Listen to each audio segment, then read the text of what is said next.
ফুলকপি নিয়েছি, মটরশুঁটি, পেঁয়াজ, গাজর সব নিয়েছি, নিয়ে ভাত ভাজা করব।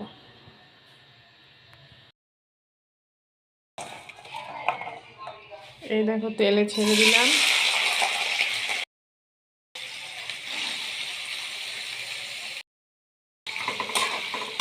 নাড়াচাড়া করব, দিয়ে নুন হলুদ দেব।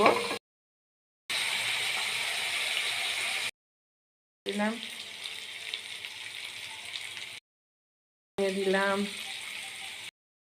মশলা, দিলাম জন্য কাশ্মীরি মির্চ দিলাম। দেখো ডিম দিয়ে দিলাম,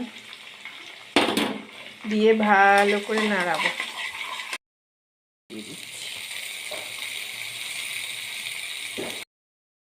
ধনে পাতা দিয়ে দিলাম, শীতকালে গরম মশলা দিয়ে দিলাম, ব্যাস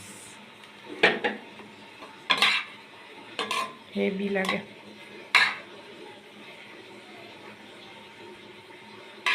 এই যে আমার সকালের ব্রেকফাস্ট, ভাত ভাজা রেডি।